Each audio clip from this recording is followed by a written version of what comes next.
Hi kids! Ate Marisa is here. Welcome to another time of learning. Today, I have a question for you. The question is, have you ever had infected eyes? If yes, as we all know, it felt itchy and uncomfortable. Usually, when we wake up, we cannot open our eyes because they are stuck together. But if we clean it with water, they can be open, however, they are still red and swollen. Even the bright sunlight can hurt our eyes. And sometimes, it causing our friends to avoid us, afraid that we might infect them. Speaking of infected eyes, do you know that when Jesus lived in Palestine, eye diseases were quite common. Blind people were common. When we say blindness, it tends to make men dependent. Some thought it is God's punishment for sinners, and sometimes it reduced them to beggars asking money.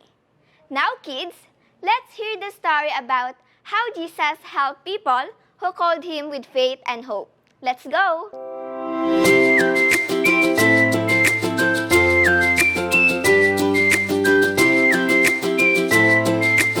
Hello, I am Marilyn. And have you heard the story about the man who had been blind since childhood lived in Jericho? No?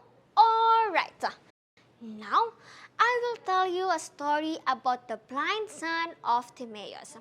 Bartimaeus, the son of Timaeus, was a blind beggar who was healed by Jesus Christ. We don't know how Bartimaeus became blind. He is mentioned by name in Mark chapter 10 verse 46 to 52. Bartimaeus usually sat at the side of the main road in Jericho.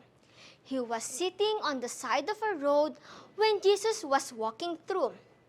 Although Bartimaeus could not see anything, he could hear very well.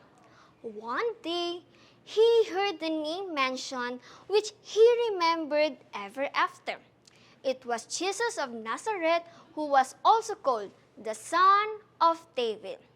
The people talked about him and how he had healed many sick people.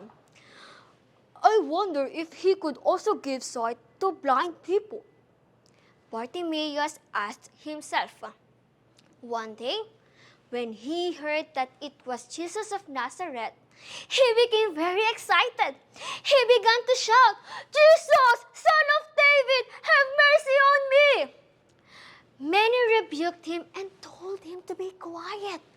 But he shouted more, "Son of David, have mercy on me!" Suddenly, the feet stopped walking. When Jesus heard him, he stopped there in the road and said, "Tell him to come here." Bartimaeus yanked off his old coat and flung it aside, jumped up, and he walked in the direction of from where he had heard the voice calling him. He went to Jesus. All of a sudden, there was a bright light. Jesus healed Bartimaeus, and the blind man could see. The fact that he threw off his coat is significant. As a matter of custom, blind men and beggars wore certain coats to identify them so that people could recognize their needs. Bartimaeus had so much faith that he would be healed by Jesus that he threw off his coat, knowing that he no longer would need the coat that identified him as a blind beggar, even before he was healed.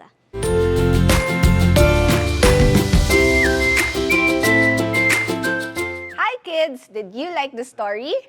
I'm Ate Denden and I will share with you our discussion questions for today.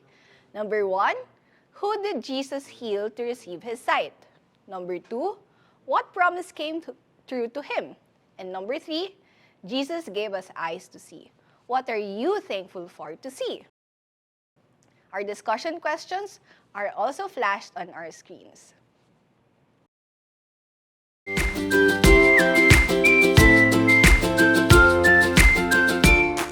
Hello kids! I am your Ate Jenny Ruth and our memory verse is found in Isaiah 49 verse 23.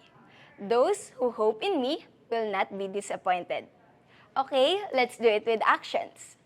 Those who hope in me will not be disappointed. Now, it's your turn. Those who hope in me will not be disappointed.